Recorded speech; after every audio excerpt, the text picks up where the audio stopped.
El reino es un gran tema para Jesús. En algunas traducciones, la palabra reino se menciona 126 veces en los Evangelios. Pero luego, reino solo se menciona 34 veces en el resto del Nuevo Testamento, lo que motiva a Christopher del Reino Unido a escribirnos. Hola, Pastor John. Muchas gracias por su excelente podcast. Estoy maravillado de todo el esfuerzo que usted pone en contestar preguntas complejas y difíciles a totales desconocidos, como yo. Mi pregunta para usted es la siguiente. El Evangelio de Mateo está lleno de 55 referencias sobre el reino venidero, pero desde el libro de Hechos y en las epístolas parece que hay muy poca mención del reino. Entonces, ¿qué es este reino de Dios? ¿Es la iglesia o es algo más grande? Escucho dos preguntas cruciales aquí. La primera, ¿qué es el reino de Dios? Y la segunda, ¿por qué el reino de Dios tiene tanta prominencia o mucho más enfoque explícito en las enseñanzas de Jesús que en las cartas del Nuevo Testamento? Permítanme hablar un poco sobre cada una de esas preguntas. En cuanto a la primera pregunta, creo que lo más importante que puedo decir sobre el reino de Dios, que ayudaría a las personas a entender todos los usos de esta frase, es que el significado básico de la palabra reino en la Biblia es reinado de Dios. Reinado, no reino o imperio o gente. El reinado tiene que ver con reino o imperio o con crear un pueblo, pero el reinado de Dios no es sinónimo de un imperio o su gente. Por ejemplo, consideremos el Salmo 103:19. Jehová estableció en los cielos su trono y su reino domina sobre todos. Puede escuchar el significado básico de la palabra reino como gobernar. No significa que su reino gobierna sobre su territorio o imperio, significa que el reinado o la autoridad de Dios gobierna todas las cosas. Él se sienta como rey en su trono del universo y su autoridad real, su reino y su reinado, gobierna todas las cosas. El significado básico de la palabra reino en la Biblia es la autoridad real de Dios. Su reinado, su acción, su señorío, su gobierno soberano. Ahora bien, dado que el propósito de Dios para el mundo es salvar a un pueblo para sí mismo y renovar el mundo para dicho pueblo, su gobierno real implica una actividad de salvación y redención en su nombre. Es por esto que la venida del reino en el Nuevo Testamento se le llama Buenas Nuevas.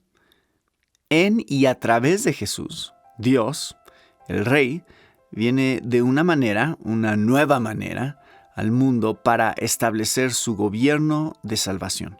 Primero, en los corazones de su pueblo y en sus relaciones, triunfando sobre el pecado, Satanás y la muerte.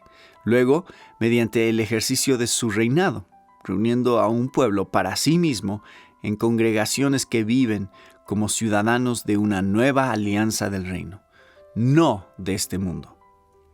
Luego Cristo viene por segunda vez y completa el reinado, estableciendo cielos nuevos y tierra nueva. Otra cosa que podemos decir es que la imagen que se obtiene acerca del reino en los evangelios, según lo revelan las enseñanzas de Jesús, es que este tiene que ver con dos cosas: que está aquí presente, pero todavía no. De hecho, esto es lo que él quiso decir cuando dijo que el misterio del reino de Dios está aquí. Presencia sin consumación. Por ejemplo, puedes escuchar la dimensión futura del reino en el Padre Nuestro. Venga tu reino. Mateo 6:10. Debemos orar eso todos los días. Trae el reino, Señor. No está aquí como queremos que esté. Trae tu reino. Trae tu reinado por completo en las vidas de las personas, en mi vida, en el mundo. En Lucas 19:11, Jesús procedió a contar una parábola porque estaba cerca de Jerusalén, pero la gente supuso que el reino de Dios debía aparecer de inmediato. Sin embargo, Jesús sabía que no iba a venir de inmediato. El reino de Dios no aparecerá de inmediato y Por otro lado, repetidamente, Jesús dice, el reino está cerca. Arrepentíos, porque el reino de Dios está cerca. Él es más explícito en Lucas 11:20. Pero si yo por el dedo de Dios echo fuera a los demonios, entonces el reino de Dios ha llegado a vosotros.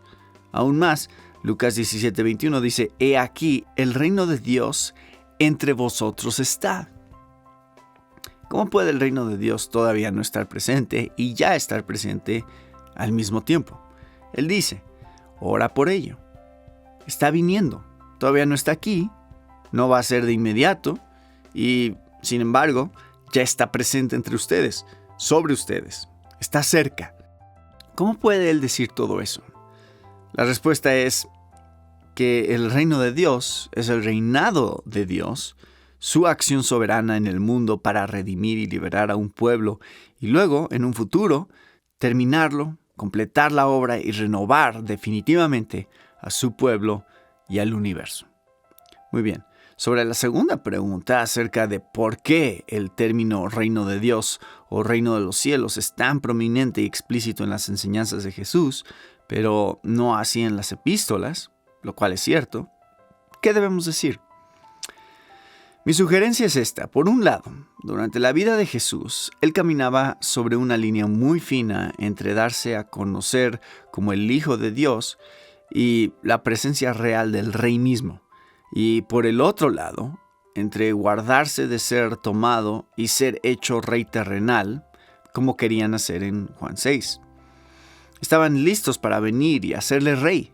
Recuerda que Jesús repetidamente le dijo a la gente que no les contara a otros lo que habían visto, como en Mateo 17:9 o Marcos 7:36.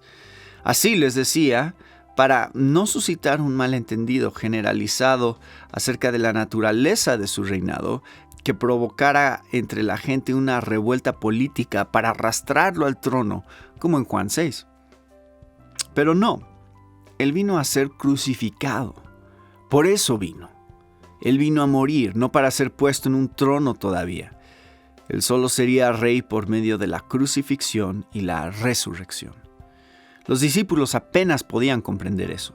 Después de la resurrección se podía ver con mucha claridad lo que los discípulos no pudieron comprender durante su vida con él. Esto es, que el reino de Dios se revelaría gloriosamente en un rey crucificado y resucitado. Por lo tanto, el cambio que ocurre en ninguna manera disminuye la importancia de lo que se enseñó sobre el reino durante la vida de Jesús. Pero sí cambia. Ahora pone un énfasis abrumador en el rey mismo como el Señor crucificado y resucitado del universo. Este nuevo énfasis, que es más explícito en las epístolas, declara, Jesús es el Señor. De hecho, si me hubieras presionado, diría que ha llegado a vosotros el reino de Dios. Es casi sinónimo de Jesús es el Señor. O dicho de otra manera, Jesús es el Señor es casi sinónimo en las epístolas con el reino, el reinado. El Rey ha llegado a vosotros. No es solo que Él ha llegado, sino que vendrá.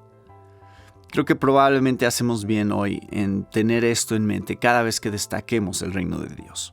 Asegurémonos de que nuestra enseñanza en las iglesias y en el mundo tenga como distintivo la aplicación apostólica del reinado de Jesús. Es el señorío de Cristo crucificado y resucitado quien debe recibir el énfasis hoy.